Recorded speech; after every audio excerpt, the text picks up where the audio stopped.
achievers, welcome back to our channel Achievers Academy. CS Rajdeep Kaur this side.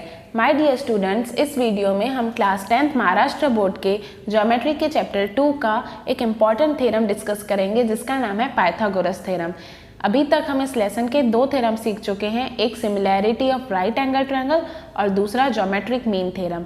अब हम सीखेंगे Pythagoras theorem. तो आइए शुरू करते हैं. इसकी स्टेटमेंट में क्या बोला हुआ है.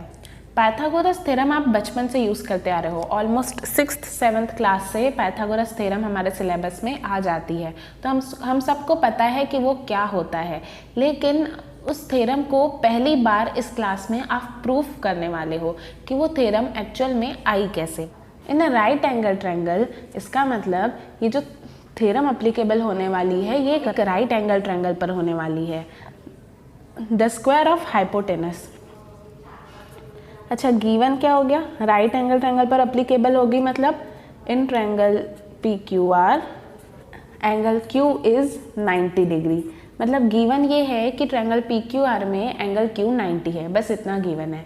अब उसके बाद यहाँ पर हमें प्रूव क्या करना है. इम्पॉर्टेंट थ्योरम है ये एग्जाम में भी डायरेक्टली प्रूव करने के लिए आती है, तो पूरा ध्यान दीजिएगा.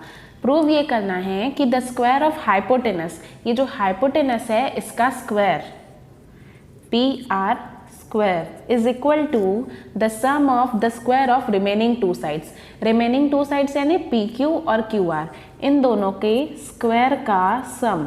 तो दोनों का पहले हमने स्क्वायर कर दिया, उसके बाद इनका प्लस. अब उसके बाद यहाँ पर हम इस चीज़ को प्रूव कैसे करेंगे. तो हमने इस चैप्टर में दो ही थ्योरम सीखी हैं, एक similarity of right angle triangle और दूसरी ज्योमेट्रिक मीन. ज्योमेट्रिक मीन में तो कहा जाता है कि ये जो परपेंडिकुलर होता है ये Q S square is equal to P S into S R हो जाता है. अब क्यू एस का स्क्वायर पाइथागोरस थ्योरम में कोई यूज़ का ही नहीं है. पाइथागोरस थ्योरम में तो इन साइड्स का स्क्वायर दिया हुआ है, क्यू एस का स्क्वायर काम का नहीं है.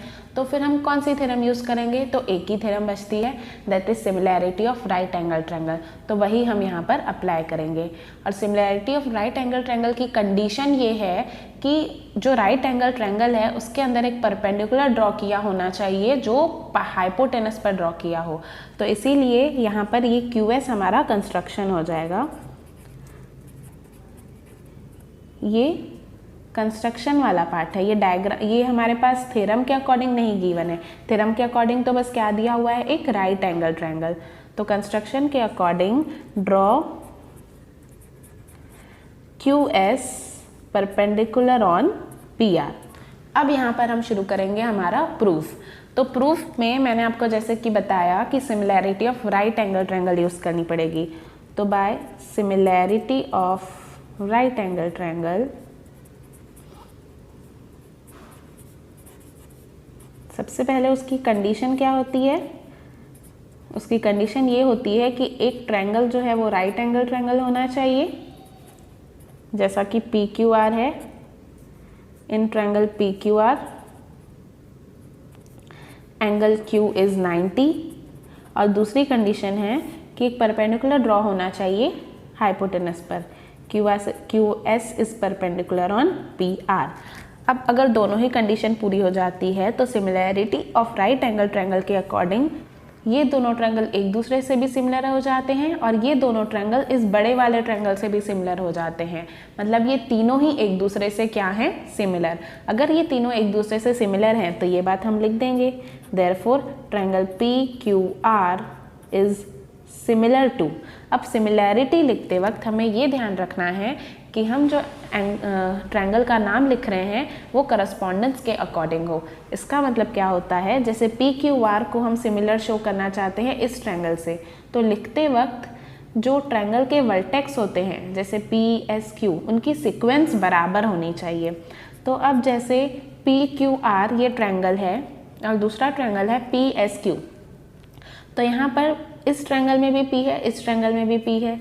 तो यहाँ पर हम सबसे पहले P लिख लेंगे, क्योंकि यहाँ पहले P है तो यहाँ पे भी पहले P आ जाएगा.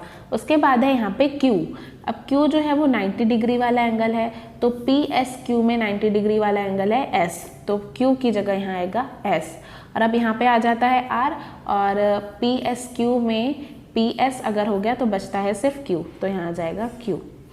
उसके बाद ये सिमिलर है, अगेन हम सिमिलैरिटी के अकॉर्डिंग देखेंगे। हम पी क्यू आर को क्यू एस आर इस ट्रायंगल से सिमिलर शो करना चाहते हैं।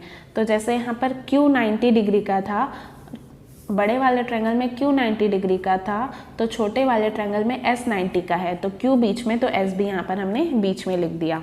उसके बाद यहाँ पर एंगल लास्ट में एंगल आर है, और क्यू एस आर में भी लास्ट में एंगल क्या है, आर, तो यहाँ पर लास्ट में आ जाएगा आर।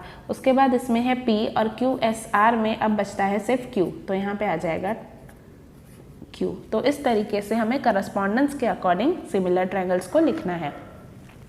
अब उसके बाद हम क्या करेंगे, अब सबसे पहले हम लेंगे कि ये दोनों ट्रायंगल सिमिलर हैं, तो यहाँ हम लिखेंगे triangle P Q R is similar to triangle Q S R. और अगर ये दोनों सिमिलर हैं, जब दो ट्रायंगल सिमिलर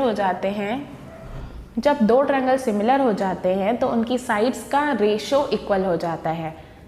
सिमिलैरिटी में साइड्स इक्वल नहीं होती हैं, करस्पॉन्डिंग साइड्स का रेशो इक्वल होता है, तो ये आपको ध्यान में रखना है। तो अब लिखते हैं यहाँ पर, सबसे पहले जैसे यहाँ पर 3 रेशो बनते हैं, P Q upon Q S is equal to P R upon Q R is equal to Q R upon S R. तो हम कौन से 3 में से कौन से 2 लेंगे, तो यहाँ पर हमें ध्यान में रखना है कि हमें प्रूव क्या करना है, पी क्यू स्क्वायर और क्यू आर स्क्वायर का सम इक्वल है पी आर स्क्वायर से।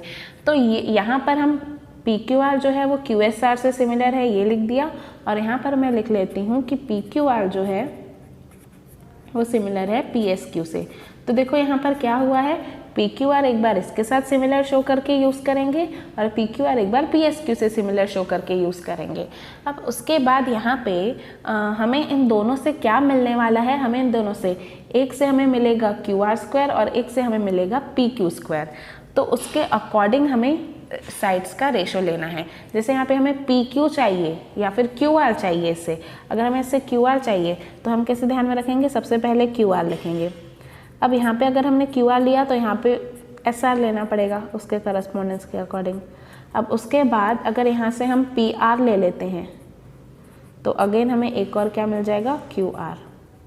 अब इनको जब आप क्रॉस मल्टीप्लाई करोगे तो क्या होगा, therefore Q R into Q R square, और S R into P R as it is रहेगा।